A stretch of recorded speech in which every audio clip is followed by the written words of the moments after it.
Take an MP4 player, or better still a tube amplifier, and do the following. Turn up the volume until it won't go any farther. Now, nothing's playing on your MP4 right now, right? So what you're hearing is nothing, right?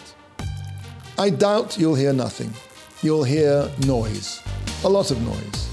Noise, however, is a subjective term. One man's noise is indeed another man's music. You could say that you're listening to electrons singing.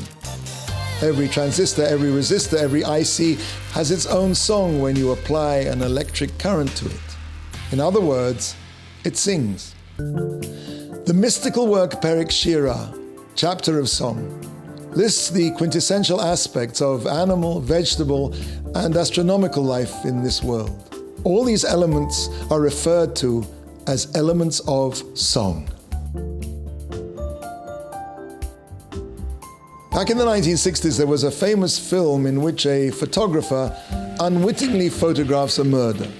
He's photographing in a park and he comes home and he develops the film and he starts to analyze the contact strips, the photographic proofs. He sees something under a tree that he can't quite make out. So he takes the negative and he blows it up as much as possible. He enlarges it. Larger and larger and larger enlargements of this little piece of film. And in the end, his trained eye detects a gunman hiding behind a tree.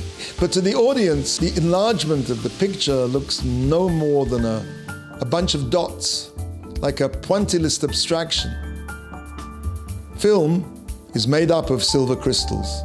If you blow up a negative enough, the image will yield to the background fabric of the film itself, its noise, so to speak. Or is it its song? When Bell Labs built a giant antenna in Holmdel, New Jersey in 1960, it was part of a very early satellite transmission system called ECHO. However, two employees of Bell Labs, Arno Penzias and Robert Wilson, had their eye on the Holmdel antenna for quite a different purpose. They realized it would make a superb radio telescope. At first they were disappointed. When they started their research, they couldn't get rid of a background noise. It was like trying to tune into your favorite radio program when it's obscured with noise and static. Everyone assumed it came from the telescope itself, so they checked everything, trying to find the source. They even pointed the antenna right at New York City, because there's no bigger urban radio noise than the Big Apple. It wasn't urban interference. It wasn't radiation from our galaxy or extraterrestrial radio sources. It wasn't even the pigeons in the horn of the antenna, because Penzias and Wilson had kicked them out and even cleared away their droppings. What was it then that they were hearing?